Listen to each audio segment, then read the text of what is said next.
Hello everyone, welcome to my channel. तो आज हम बात करने जा रहे हैं हमारे वीडियो पार्ट 2 की। लास्ट वीडियो में हमने GMPR joint meeting on pesticide residue की बात की थी, जो कि इंटरनेशनल लेवल पे एक मीटिंग होती है जिसमें WHO और FAO अपना एक बहुत मेजर रोल प्ले करते हैं। सारे साइंटिस्ट, सारे एक्सपर्ट्स को इकट्ठा करके पेस्टिसाइड की रेजिड्यू लिमिट को फॉर्म करने के लिए वो ये सब मीटिंग करवाते हैं, राइट। तो ये क्लियर हो गया था। और आज हम बात करने जा रहे हैं कि इंडिया में ये चीजें कैसे होती हैं और कौन सा इंस्टीट्यूट है इंडिया का या कौन सी कमीशन है जो कि ये सारे काम इंडिया में कर रही है, राइट। तो बात करते हैं इंस्टीट्यूट की, like under which authority of India जो रेजिड्यू लिमिट्स हैं वो डिसाइड होती हैं। तो इसका आंसर है FSSAI, food and standard food safety and standard authority of India के अंडर, राइट।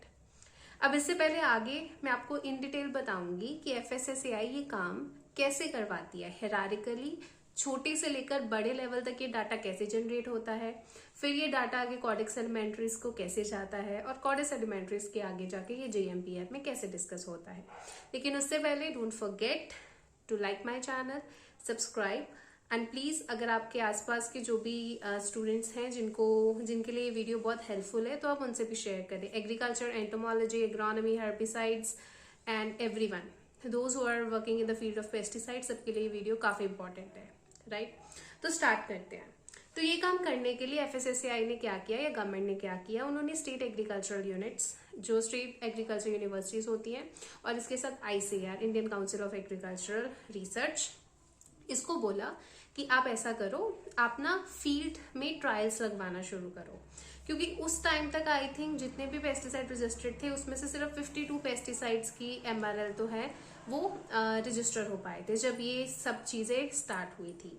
तो स्टार्ट होने से पहले ये भी था कि इस वजह से बहुत सारे ट्रेड्स में प्रॉब्लम आ रही थी। जैसे यहाँ से जो भी स्पाइसेस बन के जाती थी वो वहां पे खरीदी नहीं जाती थी बिकॉज उनके MRLs के अकॉर्डिंग वो बहुत ज्यादा पेस्टिसाइड का रेजिड्यू में पाया गया था, राइट।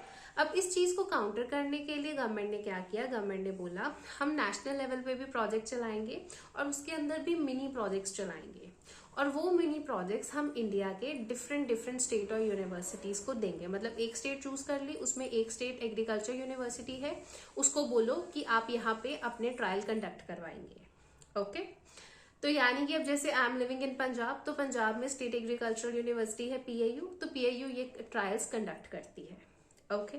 और इसी तरह दिल्ली में ICAR करता है, इसी तरह गुड़गांव में भी एक यूनिट है वो भी कंडक्ट करता है। Again in Himachal Pradesh there is one unit, Jammu Kashmir में भी एक है। तो इसी तरह से ये सब ट्रायल्स कंडक्ट करते हैं। अब ट्रायल्स को कंडक्ट करने के लिए भी there is an information required.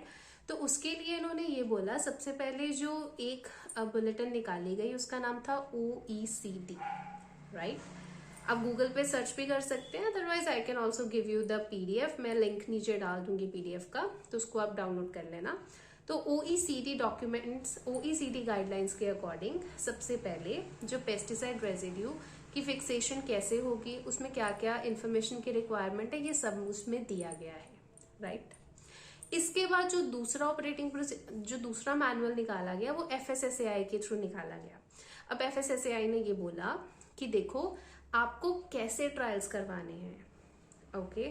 Waiting period कितना होना चाहिए आपका पेस्टिसाइड करने का, क्रॉप को उगाने का, उसके बाद उसको हार्वेस्ट करने का, सैम्पलिंग का प्रोसीजर क्या होना चाहिए, क्लीन अप का प्रोसीजर क्या होना चाहिए, एक्सट्रैक्शन का प्रोसीजर क्या होना चाहिए, मेटाबोलाइट्स को कैसे फाइंड आउट करना है, उसमें कौन सा मेटाबोलाइट कितने % पे रहेगा, डिटेक्टेबल लिमिट पे रहेगा, नॉन डिटेक्टेबल लिमिट पे रहेगा, कौन से मेथड के थ्रू आप उसको डिटेक्ट करोगे, ये सारी इंफॉर्मेशन का एक स्टैंडर्ड प्रोसीजर बनाया गया है, राइट, जिसको फॉलो करना पड़ता है। और वही सारे स्टैंडर्ड प्रोसीजर को फॉलो करके ये डाटा इकट्ठा किया जाता है, डिफरेंट स्टेट्स का डाटा इकट्ठा किया जाता है, फिर FSSAI को भेजा जाता है और FSSAI फर्दर जो है ये डाटा आगे Codex Alimentarius and then GMPR तक ये डाटा जाता है, ओके। और कॉडेक्स एलिमेंट्रीज का क्या काम है, क्योंकि आप ना एक चीज सर्च करना, वहां पे गूगल पे भी लिखा आता है कि इंडिया में जो पेस्टिसाइड का लिमिट है वो 0.05 शो करता है, पर दैट इज फॉर ऑस्ट्रेलिया 0.5। तो यानी हर एक का MRL लेवल पे यानी डिफरेंस होना for same pesticide is a thing, right. पर ये चीजें क्योंकि रीजन पे भी डिपेंड करेंगी, कितना स्प्रे है उसके अकॉर्डिंग भी, क्वालिटी ऑफ फूड क्या है उसके ऊपर भी, पेस्ट का इंसिडेंस कितना हो रहा है उसके ऊपर भी, ये सारी चीजें उस पर डिपेंड कर रही हैं, right. So that's why this very.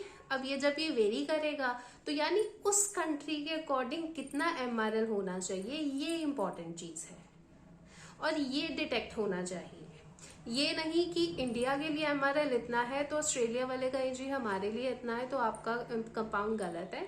तो इन प्रॉब्लम्स को सॉल्व करने के लिए कॉडेक्स एक कमेटी बनाई गई जो कि ये सारे इश्यूज को रिजॉल्व करती है, ओके। बट इसका मतलब ये भी नहीं है कि हम कोई भी XYZ वैल्यू डाल देंगे और वो नहीं होगा। There are very proper standard operating procedures for this, right.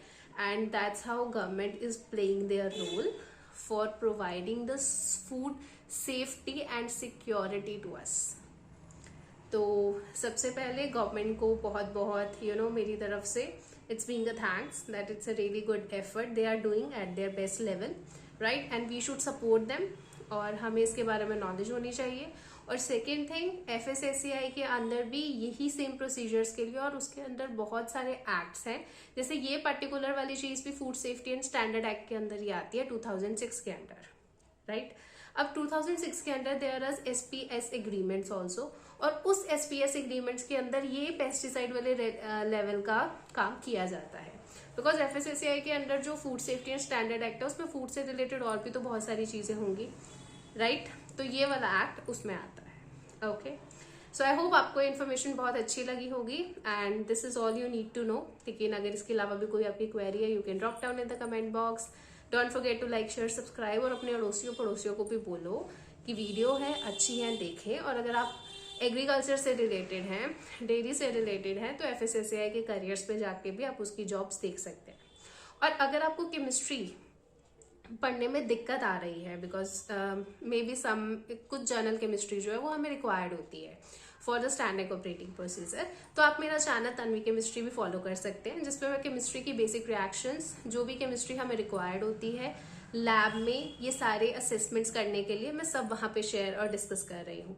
सारा मटेरियल फ्रीली अवेलेबल है, so kindly go to that channel, share with your kids also and with your nieces, nephew या जो भी बच्चे आपके आसपास है जो कि 11th-12th की केमिस्ट्री की स्टडी कर रहे हैं, तो आप उनके साथ भी शेयर करें। एंड आपके जो रिव्यूज हैं वो मेरे लिए बहुत इंपॉर्टेंट रहेंगे। Thank you.